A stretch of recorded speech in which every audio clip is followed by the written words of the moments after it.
المنظومة البيقونية في علم الحديث. أبدأ بالحمد مصليا على محمد خير نبي أرسلا، وذي من أقسام الحديث عدة، وكل واحد آتى وحده.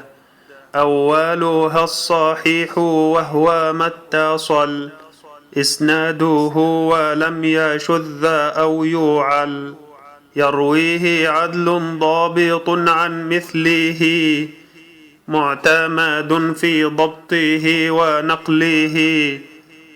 والحسن المعروف طرقا وغدت رجاله لا كالصحيح اشتهرت، وكل ما عن رتبة الحسن قاصر فهو الضعيف وهو أقسام كثر.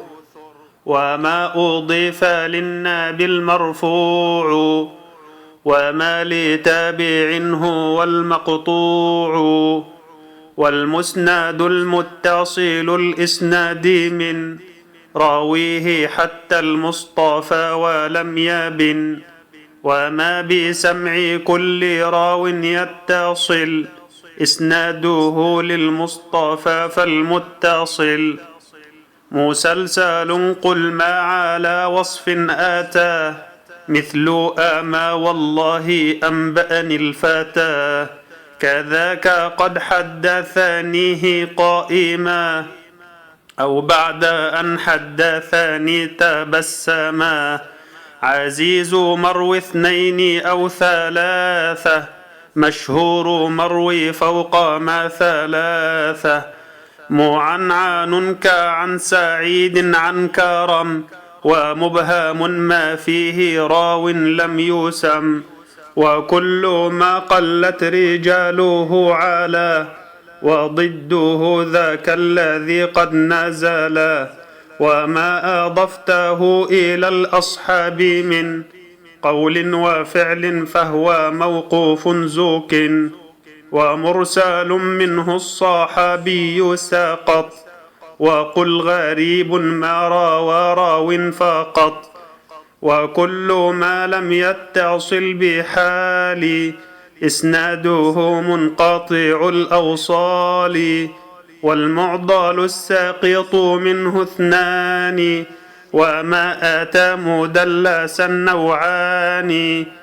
الأول الإسقاط للشيخ وأن ينقل عمن فوقه بعن وأن، والثاني لا يسقطه لكن يصف أوصافه بما به لا ينعرف. وما يخالف ثقات به الملا، فالشاذ والمقلوب قسمان تلا. إبدال راو ما براو قسم، وقلب إسناد لمتن قسم. والفرد ما قيدته بثقات أو جمع أو قصر على روايات. وما بعلة غموض أو خافا معلل عندهم قد عرفا.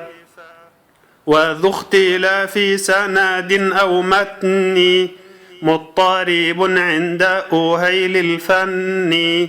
والمدرجات في الحديث ما أتت من بعض ألفاظ الرواة اتصلت.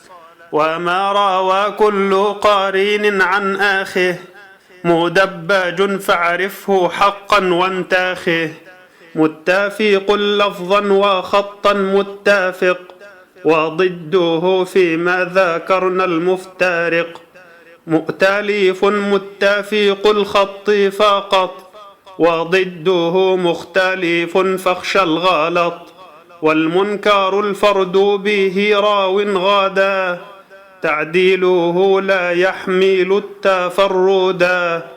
متروكه ما واحد به انفرد، وأجمعوا لضعفه فهو كارد.